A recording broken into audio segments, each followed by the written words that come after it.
कितना भी important call क्यों ना हो, आई डोंट केयर। अभी सिर्फ मैडम इम्पोर्टेंट है।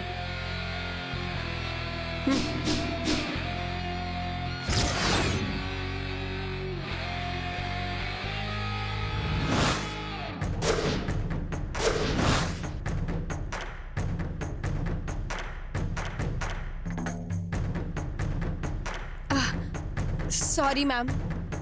It's all right.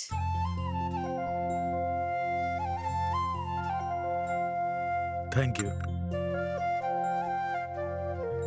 थैंक्स। लीजिए ना। थैंक्स।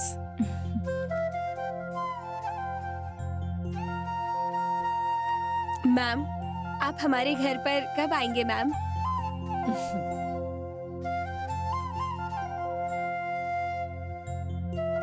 जल्द ही आऊंगी।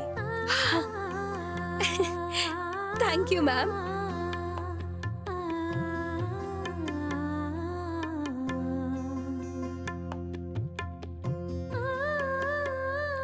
विजया, मैडम टाइम फिक्स कर देना। जी ओके मैडम।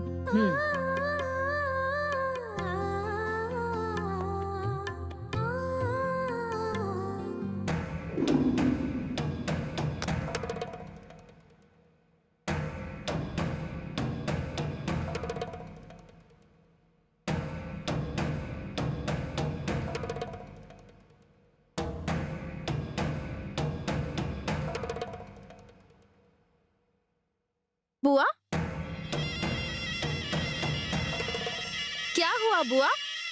डांस कंपटीशन से लौटने के बाद आपको डांस करने का मन कर रहा है? वहाँ से आकर ही आपने प्रैक्टिस करना शुरू कर दिया? तुम मेरा मजाक उड़ा रही हो क्या? घर में एक लड़की अपने परिवार के साथ आकर बैठी है। वो कौन है तुम्हें पता है? कौन है बुआ? जरा मुझे भी बताइए, मैंने तो किसी को भी नहीं देखा। तुम अभी तक कहाँ थी वैसे? किचन में थी बुआ। तुम हमेशा खाने के पीछे पड़ी रहती हो, तो कौन आया कौन गया क्या पता चलेगा? बुआ, ये सब जानकर मैं क्या करूँगी? डफर कहीं की। मेरी बात सुनो, कौन कब हमारा दुश्मन बनकर घर में आ जाए ये हमें पता नहीं होता, इसीलिए हमें हमेशा आँख कान खोल कर ही रहना चाहिए। बुआ, आप क्या कह रही हैं? मुझे कुछ समझ में नहीं आ रहा है। अरे तुमसे कैसे बात करूं समझ नहीं आता। मैं डांस कंपटीशन में गई थी ना। हाँ? वहाँ की डांसर नंदिनी घर पर आ गई है। वो यहाँ क्यों आई है? ये बात तो मुझे भी समझ नहीं आ रहा, लेकिन राज राजेश्वरी इतना प्यार दिखा रही है और उससे जैसे बातें कर रही है, मुझे कुछ समझ नहीं आ रहा। ऐसा लग रहा है इन सब के पीछे कोई प्लान है। आप क्या कह रही हैं? मैं क्या कहूँ, मुझे कुछ समझ ही नहीं आ रहा, लेकिन उन दोनों के मन में कुछ तो है, ऐसा मुझे यकीन है। आज ही हम उससे पहली बार मिले और प्राइज के समय उसने राज राजेश्वरी दीदी से पंगा भी ले लिया, फिर भी दोनों के बीच बन कैसे रहा? वो राज राजेश्वरी के नजदीक जाना चाहती है, इसके पीछे कोई तो राज है। बुआ, फिर आपको पता लगाना चाहिए कि क्या राज है, क्योंकि इस तरह से बात करने का कोई मतलब नहीं है। ये तो मैं वक्त आने पर पता लगा ही लूंगी कि उसकी खोपड़ी इंसान की है या फिर किसी लोमड़ी की, फिर उसका इलाज करूंगी। जब तक उसके बारे में पता नहीं चलता इंतजार करते हैं। अगर वो हमारे जैसी लोमड़ी निकली तो उसे अपने हिसाब से टक्कर देंगे। हाँ बिल्कुल सही कहा आपने, इसलिए तो आज तक हमें कोई भी पहचान नहीं सका।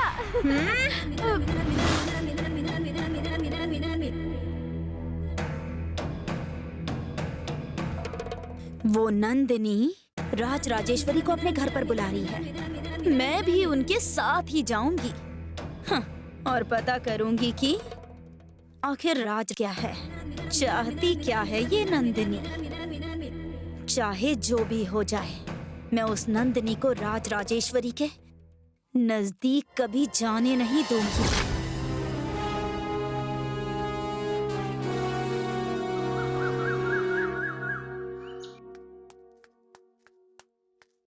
तुम्हें क्या लगता है कि माँ ने हम दोनों को क्यों बुलाया होगा? पता नहीं भैया, लगता है आपकी और पार्वती की डेमो शादी के बारे में माँ को पता चल गया है। क्या हुआ भैया?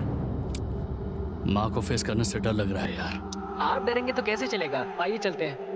डरिए मत, आइए।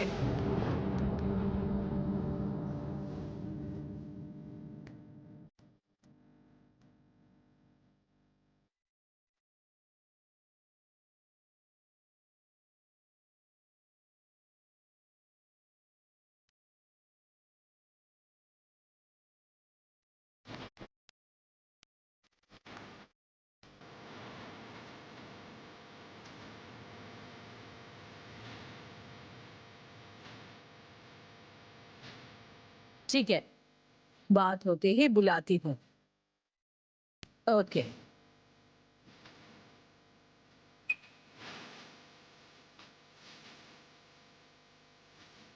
तुम दोनों को मैंने आज क्यों बुलाया पता है? नहीं जानते माँ। पार्वती और रघु की शादी के बारे में तुम दोनों से कुछ बात करनी थी।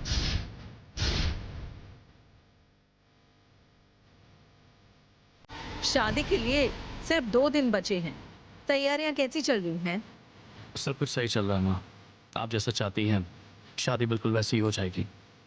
क्या बात है आदि, तुम इस तरह नर्वस क्यों दिख रहे हो? कुछ नहीं मैम, बस ऐसी हम ओके हैं। नो, मुझे तुम में कुछ बदलाव नजर आ रहा है। कभी कुछ भी पूछूं कॉन्फिडेंट होकर जवाब देते हो, लेकिन आज क्या हो गया? क्या हुआ है? Any problem?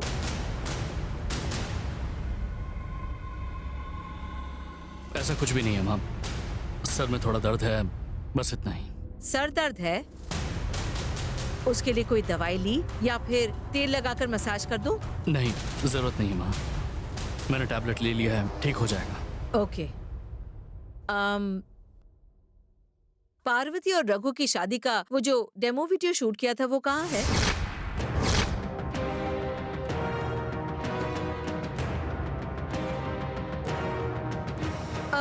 तुम लोगों ने अभी तक वो डेमो वीडियो मुझे नहीं दिखाया, क्यों? वो क्या है ना माँ, जल्दबाजी में हमने वीडियो कॉपी किया ही नहीं था। ड्राइव उन्हीं के पास है, कॉपी चाहिए उन्हें बता दिया है, कॉपी वो जल्दी ही भेज देंगे।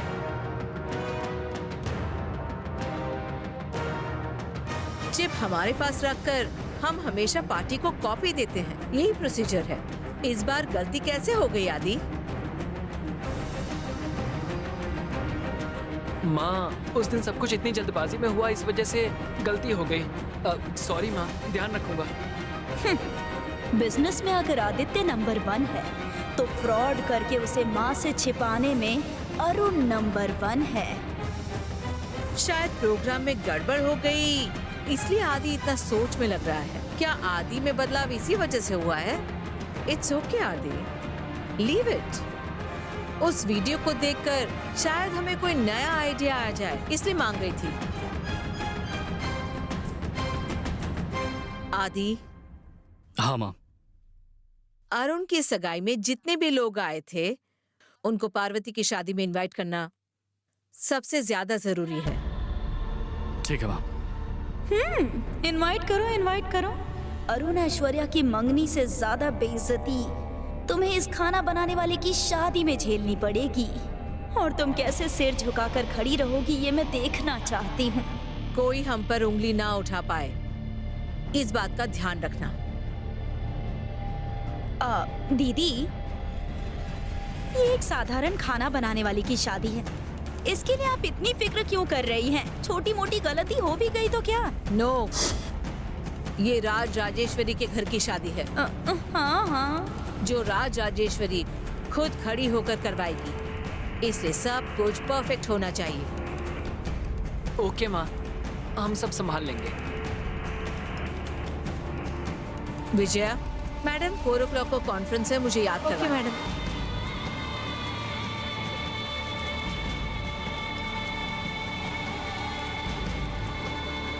भैया, भैया आइए चलते हैं।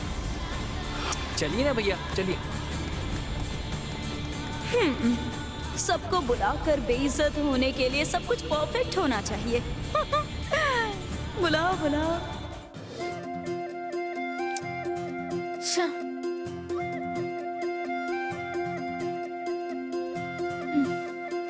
दीदी, क्या हुआ है तुम्हें? एक जगह पर बैठ नहीं सकती क्या? इधर से उधर घूम रही हो।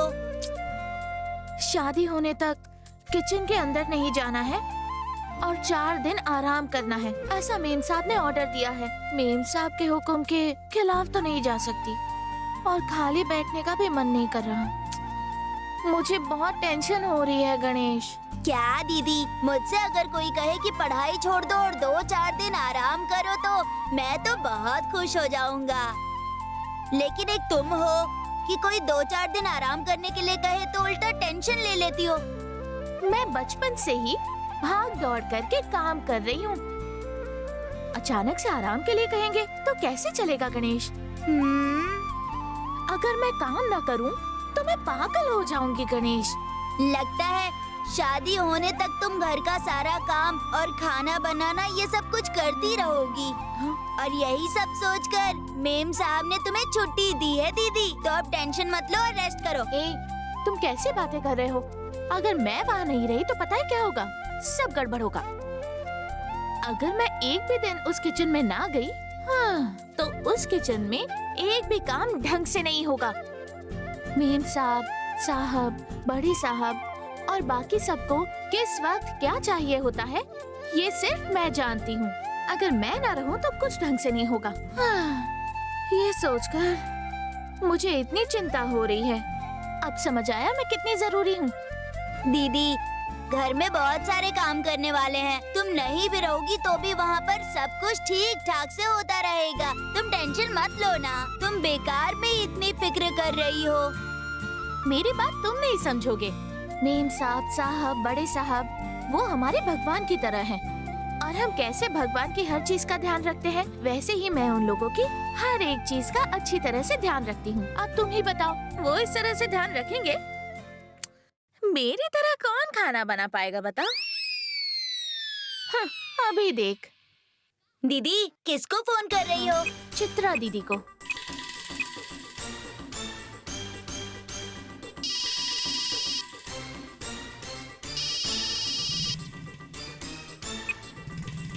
हेलो। हेलो चित्रा दीदी, मैं पार्वती बोल रही हूँ। हाँ बोलो पार्वती। मेम साहब ने खाना खा लिया? हाँ खा लिया। क्यों पूछ रही हो ऐसा पार्वती? खाना खाने से मेरा मतलब हमेशा की तरह खाया या फिर सिर्फ नाम के लिए खाना खाया? ऐसी बातें क्यों कर रही हो पार्वती? मेम साहब ने हमेशा की तरह अच्छे से ही खाना खाया। बड़े साहब ने खाना खाया? हाँ खा लिया। अरे लेकिन तुम ऐसे क्यों पूछ रही हो? ऐसे ही। वो मेम साहब ने खाते वक्त क्या मेरे बारे में कुछ पूछा था क्या? तुम्हारे बारे में? मेरे बारे में मतलब मेरे खाने के बारे में, मेरे हाथ के खाने के बारे में जरा कुछ तारीफ की हो? ऐसी तो कोई बात नहीं हुई। नहीं की? अच्छा ठीक है। खाना खाते वक्त मेम साहब ने मेरे खाने के बारे में जरा भी जिक्र नहीं किया? नहीं कुछ नहीं। तुम नहीं रहोगी फिर भी हम अच्छे से संभाल लेंगे। तुम मेम साहब की चिंता मत करो, अपनी शादी के लिए आराम करो। हाँ ठीक है ठीक है। हाँ ठीक है ठीक है बात। हाँ रखती हूँ। मुझे लगता है चित्रा दीदी जलन की वजह से पूरा सच मुझे बता नहीं रही है, कुछ छुपा रही है। वो कुछ नहीं छुपा रही है। तुम्हें ऐसा लगा तुम वहाँ नहीं हो तो कुछ अच्छे से नहीं होगा, ऐसा लग रहा था ना? पर अब देखो सब कुछ अच्छे से हो रहा है तो तुमसे सहन नहीं हो पा रहा है। ऐसा कुछ भी नहीं है गणेश। चित्रा दीदी का खाना किसी को पसंद नहीं आया होगा और अब तू देखना मेम साहब मुझे बुलाने के लिए जरूर किसी को भेजेंगी। पार्वती। विजया दीदी। मेम साहब ने मुझे बुलाया है क्या? हाँ, पर तुम्हें कैसे पता? मेम साहब को मैं बहुत अच्छे से जानती हूँ। एक मिनट, मैंने तुझे क्या कहा था? अब तू देख, मेम साहब ने मुझे बुलाने के लिए विजया दीदी को भेजा है। मुझे लगता है अब तो तुझे मेरी कीमत समझ आ ही गई होगी। चलिए दीदी।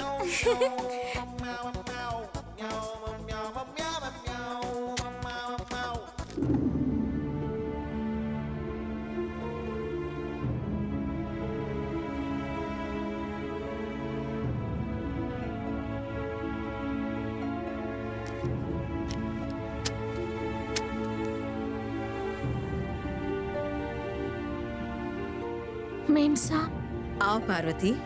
क्या चाहिए आप मुझे बताइए, मैं अभी बना कर लाती हूँ। मेम साहब, मैंने तुम्हें काम करने के लिए नहीं बुलाया है, बल्कि एक मेहमान की तरह बुलाया है।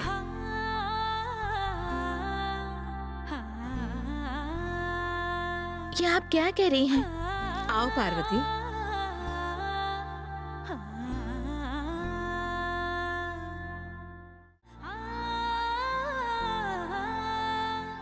बैठो पार्वती। मैं कैसे डाइनिंग टेबल पर बैठकर? अब तुम इस घर में काम करने वाली या फिर खाना बनाने वाली नहीं हो।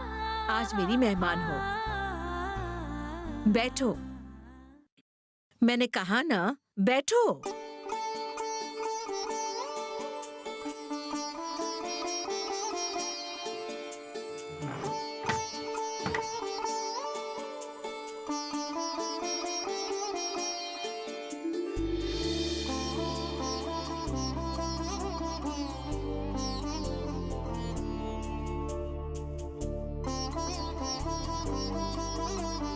वाह रे वाह, इस नौकरानी की शान तो देखो जरा। बहुत बड़ी खिलाड़ी है। आराम से बैठो पार्वती। ऐसे उखड़ू होकर क्यों बैठी हो?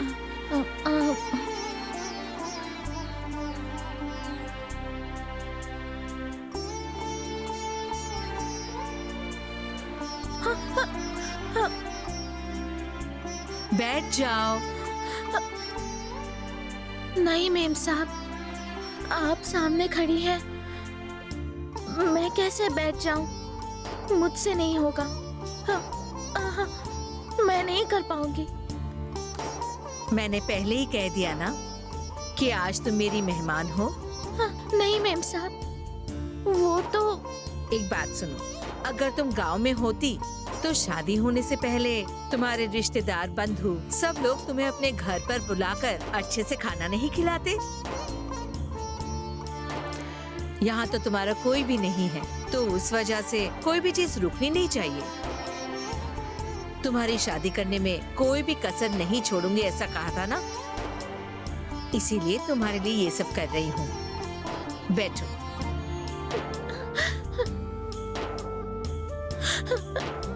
नहीं नहीं मेम साहब, आप चाहे तो मैं यहाँ जमीन पर बैठ जाती हूँ। चुपचाप मेरी बात मानो। कुछ बोले बिना बैठ जाओ। बैठो।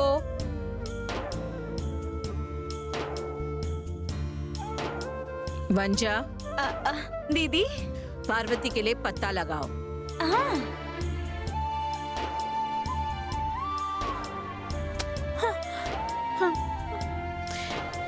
इतने दिनों तक तुमने हम सबको बहुत प्यार से खाना बनाकर खिलाया, और आज मैंने खाना बनाया है।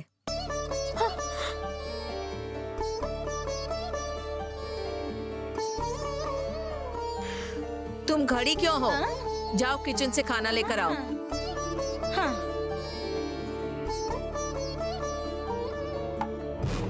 एक खाना बनाने वाली को बिठाकर द ग्रेट राज राजेश्वरी वहाँ खाना परोस रही है। तुम लोगों का काम मैं कर रही हूँ ना, तो तुम लोग यहाँ पर खड़ी क्यों हो? चलो निकलो यहाँ से। बढ़िया ही शक्ल दिखाने वाली।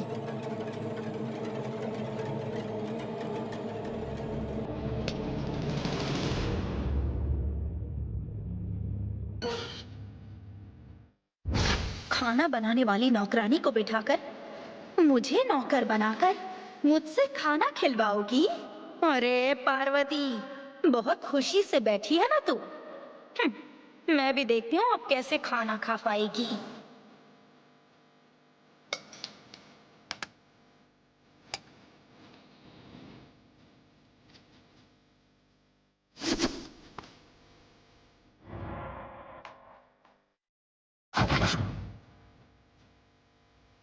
जैसे मैं जल रही हूँ ना, वैसे ही तेरा पेट भी जलना चाहिए। लेखा,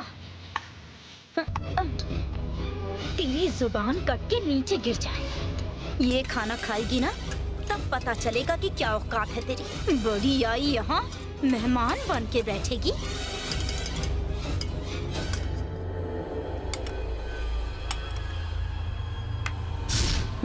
पत्ते पर पानी छिड़को।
ठीक है मेम साहब।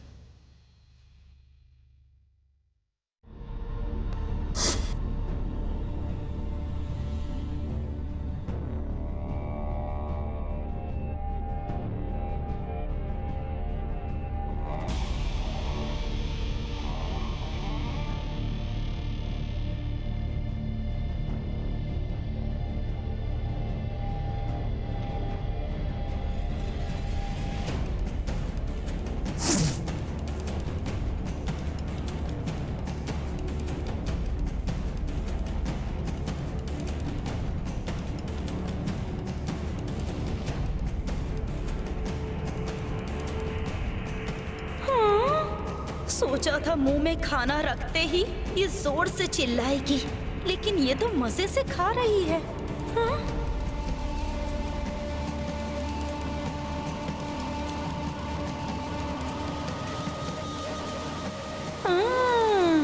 आंखों से आंसू निकले ना, अब मजा आ रहा है ना, अब रोते रोते खा।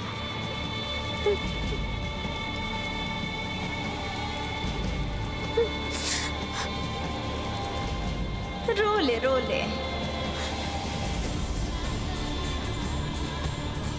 पार्वती, क्या हुआ? तुम रो क्यों रही हो? कुछ नहीं, मुझे बस मेरी माँ की याद आ गई। हाँ? माँ की याद आ गई? कैसे झूठ बोल रही है? हाँ?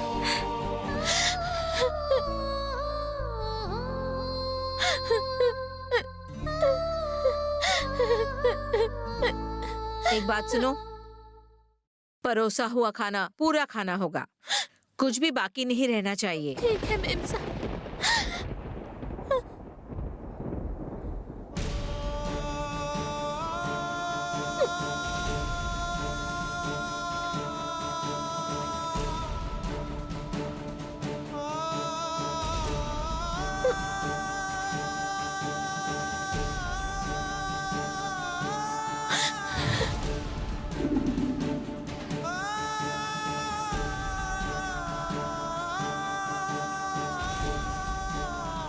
ये कितनी बड़ी भुक्कड़ है, कुछ भी नहीं बचा, सब कुछ खा लिया इसने तो।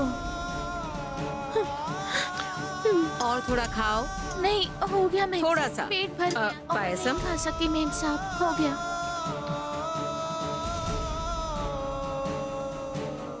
हाँ, 1 मिनट मैम को देती हूँ, रुकिए। मैम, राम सर का कॉल है। मैं 1 मिनट में फोन पर बात करके आती हूँ। हेलो, या